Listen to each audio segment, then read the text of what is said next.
ازيكم عاملين ايه؟ ده الخيط اللي هستخدمه اسمه اليس كوتون جولد. ده قطن حلو جدا على الاستعمال والغسل وكده، مش بيوبر، فبحبه قوي لما باجي اعمل عرايس او لعب للاطفال، وناعم جدا. ده الرقم بتاعه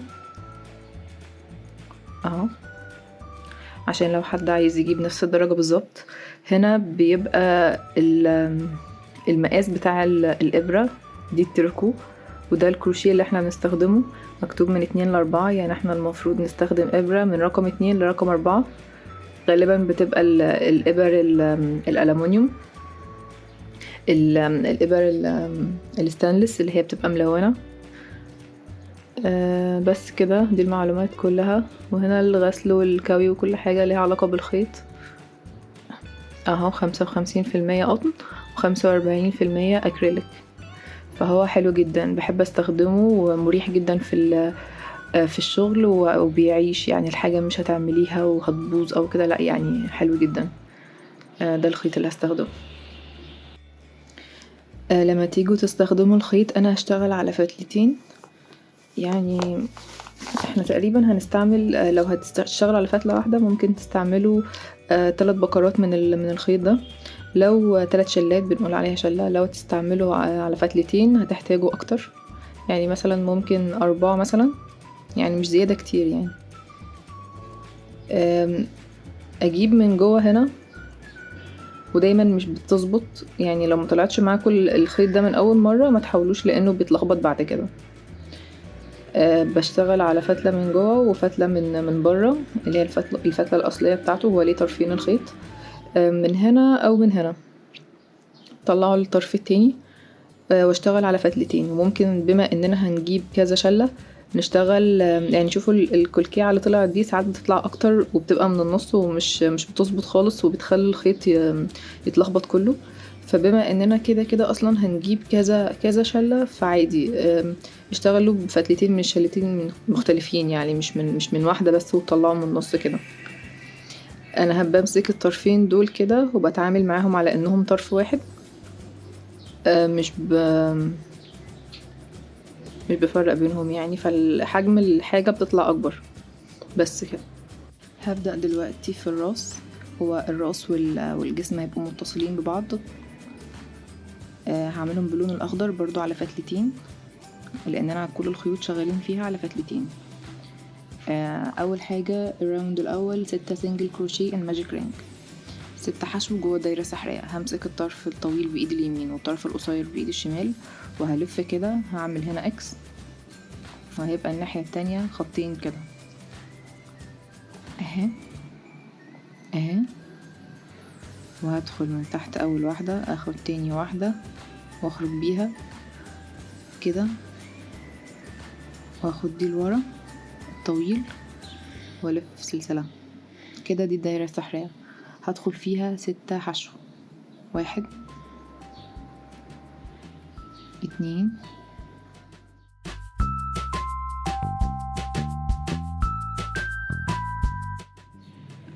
وهمسك الطرفين القصيرين دول واشدهم كويس، وانا حاطه ايدي هنا ماسكاها،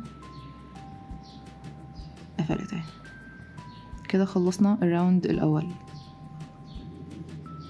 6 سنجل كروشيه الماجيك رينج. هبدأ بقى في الراوند التاني، انكريس 6. هما دول 6 المفروض عددهم. نعمل انكريس 6 مرات، يعني في كل واحدة نعمل انكريس. ندخل في اول واحدة اللي هي دي. لو مش متأكدين انهي اول واحدة نعد 1 2 3 4 5 6 اهي.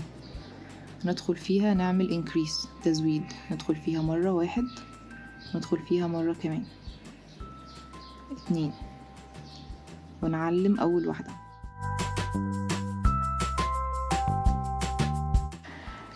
نكمل بقى كله تزويد في كل واحدة، في كل حشو 2. ده تاني واحدة ندخل فيها تزويد برضو 1 2 كده. عملنا 2 انكريس كده، 1 انكريس كده، 2 انكريس، يبقى لسه فاضل 6. هنعمل 6 مرات انكريس. ده الانكريس التالت 1 2.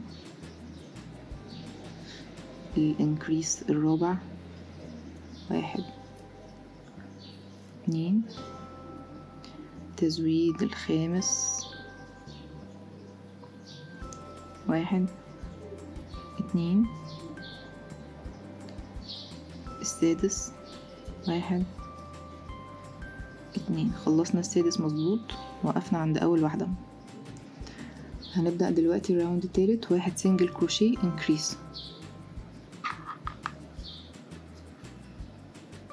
شديته شوية عشان يقفل، لاني لاحظت انها مفتوحة شوية، فشديت دول عشان يقفل، عشان الفتحة اللي في النص دي تقفل. هبدأ دلوقتي الراوند التالت. 1 سنجل كروشيه انكريس في 6. دي اول واحدة، اول حشو في الصف هندخل فيها 1 حشو ونعلمه.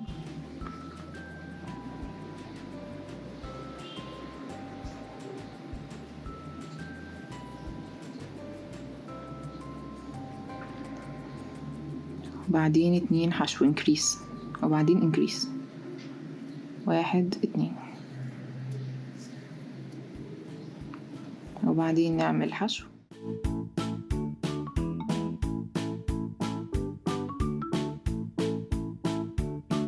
يبقى كده خلصنا الراوند التالت. نبدأ في الرابع.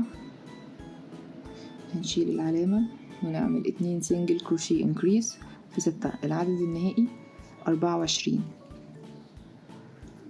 هي دي اول حشو ونعلمه.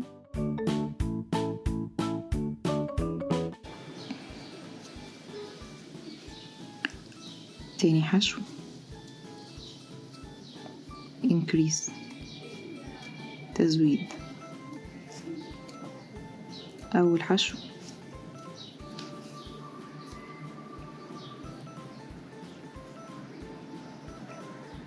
تاني حشو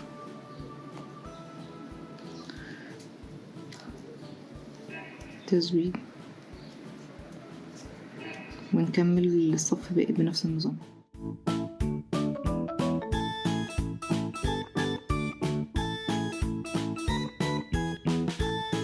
خلصت كده الراوند الرابع. العدد النهائي 24. الراوند الخامس 3 سنجل كروشيه انكريس.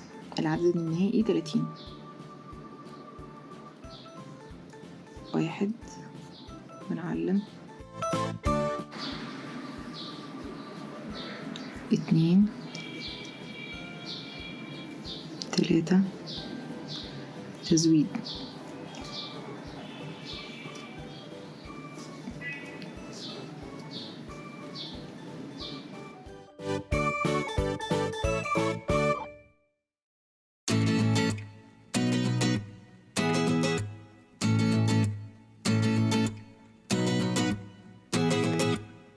خلصت كده الراوند الخامس. العدد النهائي 30. لو عدينا كل دول هيبقوا 30. نبدأ في الراوند السادس. 4 سنجل كروشيه انكريس في 6. 1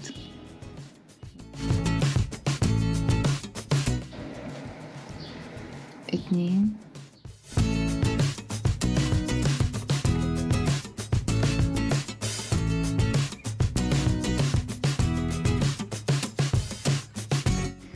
هبدأ في راوند 6. 5 سنجل كروشيه انكريس في 6. العدد النهائي 42. العدد ده المفروض يبقى 36. راوند 7. 5 سنجل كروشيه انكريس.